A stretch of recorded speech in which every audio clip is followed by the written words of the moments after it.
The British Automobile Motorsport Association, Motorsport UK, wanted to know from the government how the teams should proceed after Brexit. 4 SBK teams are also based in Great Britain. As of January 1st, all trucks bringing goods into the UK will have to go through customs regardless of the last-minute UK-EU free trade agreement. And it's the same the other way around. The movement of goods has so far been astonishingly smooth because in the second wave of the pandemic in January 2021, it is quieter than in times before Corona. But of course, international motorsport will also feel the effects of Brexit. As I said, 4 SBK teams are based in Great Britain.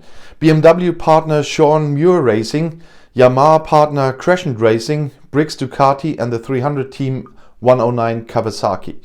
The British have left the Union. 27 countries remain in the single market.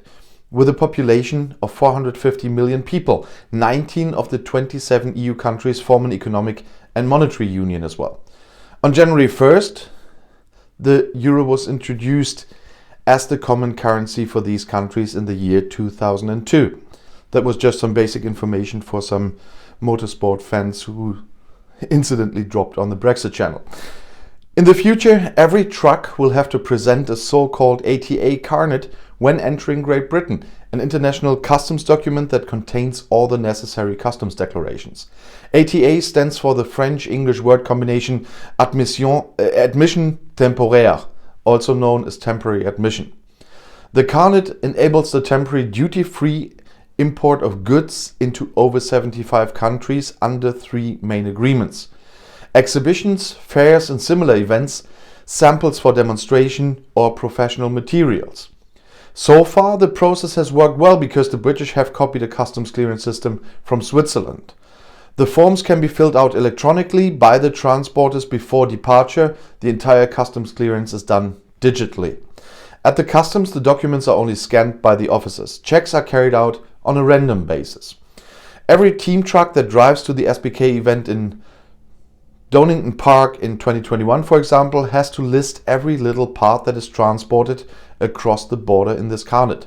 So all the spare parts, the tools, the box decorations, the racing machines, the number of spare wheels, spare motors, fairing, all computers, headphones, crash helmets, all the electronics, and so on and so on and so on and so on. And it is precisely this material that must still be available after the event when you leave the country. Everything has to be re-exported that was brought into the country before the race. Otherwise, customs duties and penalties will apply. This is one of the reasons why only the superbike class is planned for Donington Park and the 2 supersport categories are paused in England. At first glance, this may not sound like a lot of work once the lists have been created. And the older team members are still familiar with the system from the 1990s when some states were not yet part of the EU. Nevertheless, all affected teams have to rethink, because when the movement of goods picks up again, longer waiting times must be expected. The British want to be prepared for that. According to Jane Owen, the British ambassador to Switzerland, 740 million euros have been invested in Great Britain in setting up a customs clearance system based on the Swiss model. Our goal must be that we can handle a truck in a maximum of 90 seconds like the Swiss, says Owen. How does it look in the opposite case? What do British people have to consider if they want to leave the country towards Europe?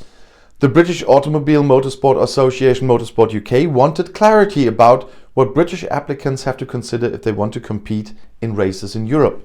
Of course, they also need an ATA carnet. The fees for this carnet are payable on 2 levels: processing fee and premium.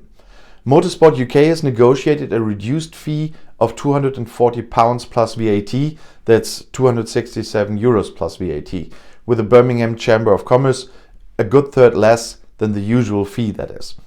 The premium is paid as follows: either 40% of the value of the goods, which is paid back, or an insurance premium to cover this 40%, which is not paid back.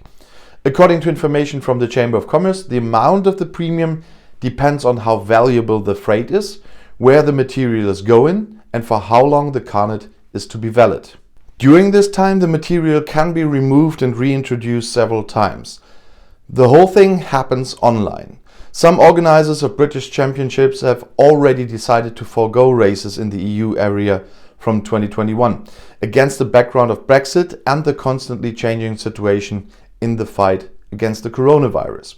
And if you would like to get more information, please subscribe to my channel and my other channels. I'll see you in my next video. Auf Wiedersehen.